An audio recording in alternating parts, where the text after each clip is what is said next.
Hello friend, नमस्कार। तो इस वीडियो के अंदर बहुत ही जबरदस्त शॉर्ट ट्रिक बताने वाला हूँ, जरा ध्यान समझिएगा आप लोग। तो प्रश्न नंबर पहला हमारा, एक सब्जी विक्रेता 1 रुपए में 2 की दर से नींबू खरीदता है। यानी 1 रुपए में 2 नींबू उसने खरीदे तथा 3 रुपए में 5 की दर से उन्हें बेचता है। यानी 3 रुपए में 5 की दर से उन्हें बेचता है, उसका लाभ प्रतिशत ज्ञात कीजिए। तो जब भी इस प्रकार का प्रश्न मिल जाए तो आप क्या करेंगे, रुपए को नीचे लिखेंगे, वस्तु को रुपए को नीचे लिखना और वस्तु को ऊपर लिखना है। तो देखिए, 1 रुपए में 2 की दर से नींबू खरीदता है, तो रुपए नीचे लिखेंगे। 1 रुपए में 2 की दर से यानी 2/1 रुपया नीचे लिखना। अब यहाँ पे गुणा 100 कर दीजिए इस प्रकार, बराबर। अब यहाँ पे देखिए, 3 रुपए में 5 की दर से बेचता है।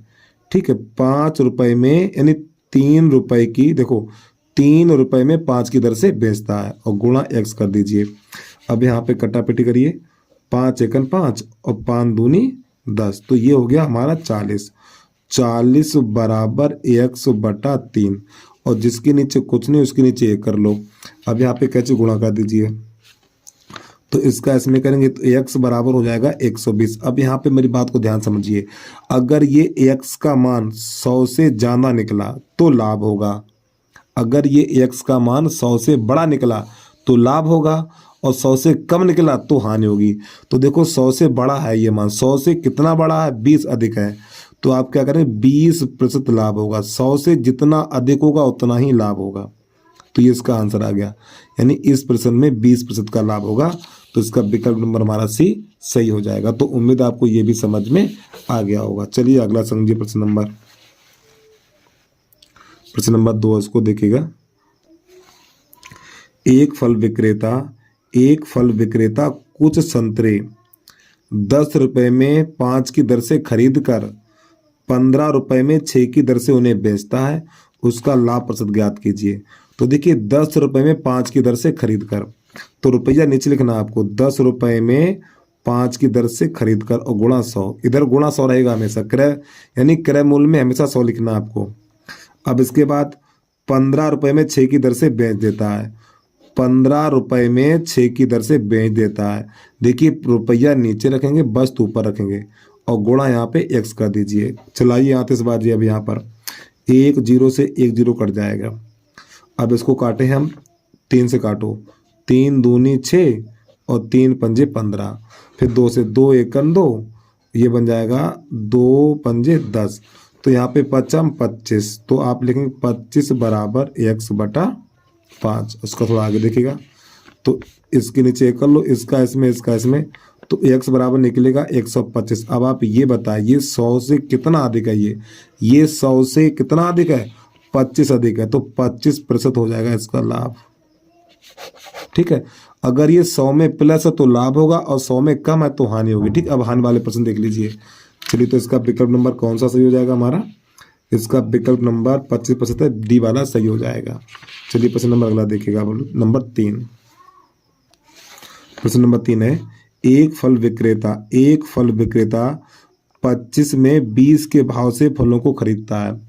तो 25 रुपया नीचे रखेंगे, ये ऊपर रखेंगे, तो यहाँ पर 20 बटा हो जाएगा 25 और गुणा 100, क्रय मूल्य के पास 100 लगाएंगे। ठीक है, अब बराबर, अब 18 रुपए में 15 के भाव से बेचता है, तो 18 रुपए में 15 के भाव से बेचता, और यहाँ पे गुणा x कर लीजिए। अब यहाँ पे चलाइए आतिशबाजी। देखो, 25 एकन 25, 25 चौकू 100, 5 से काटो, 5 तियो 15 और 5 चौक 20, 3 एकन 3, 3 छक 18। अब यहाँ पे गुणा करा दीजिए, तो यहाँ पे जब गुणा कराएंगे तो 4 चौक 16 हो जाएगा ये। तो प्यारे बच्चों, ये तो हो गया 16 और ये हो गया x/6। अब इसके नीचे करो, तो इसका इसमें, तो x बराबर 16 छक्का 96। अब प्यारे बच्चों ये बताइए हमें, 100 से ये देखो कितना कम है, जब 100 से कम हो यानी x का मान 100 से छोटा हो तो हानि होती है। अब ये 100 से कितना कम है, 4 कम है, तो यहाँ पे 4% हो जाएगी भैया हानि। ठीक है, तो उम्मीद है आपको ये भी समझ में आ गया होगा। और प्यारे भाई, छोटी सी रिक्वेस्ट है, जिस भाई ने अभी तक यूट्यूब चैनल को सब्सक्राइब नहीं किया है तो यूट्यूब चैनल को सब्सक्राइब करके बेल आइकन घंटी को प्रेस कर लीजिए। आप ऐसे ही वीडियो आपको मिलते रहेंगे। ठीक है, चलिए एक बार फिर समझिए, अगर x का मान 100 से कम निकले तो हानि होगी। अब यहाँ पर 100 से कितना कम है, 4 कम है, तो 4% की हानि हो गई है। चलिए प्रश्न नंबर अगला देखिए।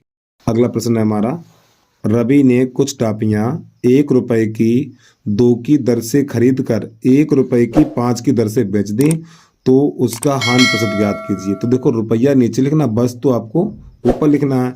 तो यहाँ पे 2/1 और गुणा 100, क्रय मूल्य के साथ गुणा 100 रहेगा। अब यहाँ पे 1 रुपए में 5 बेच दी और गुणा x करिए, तो ये हो जाएगा 5 एकन 5, ये 5 दूनी 10, तो 20 दूनी 40, तो x का मान निकला हमारा 40। अगर ये x का मान 100 से कम निकलता तो हानि होती है।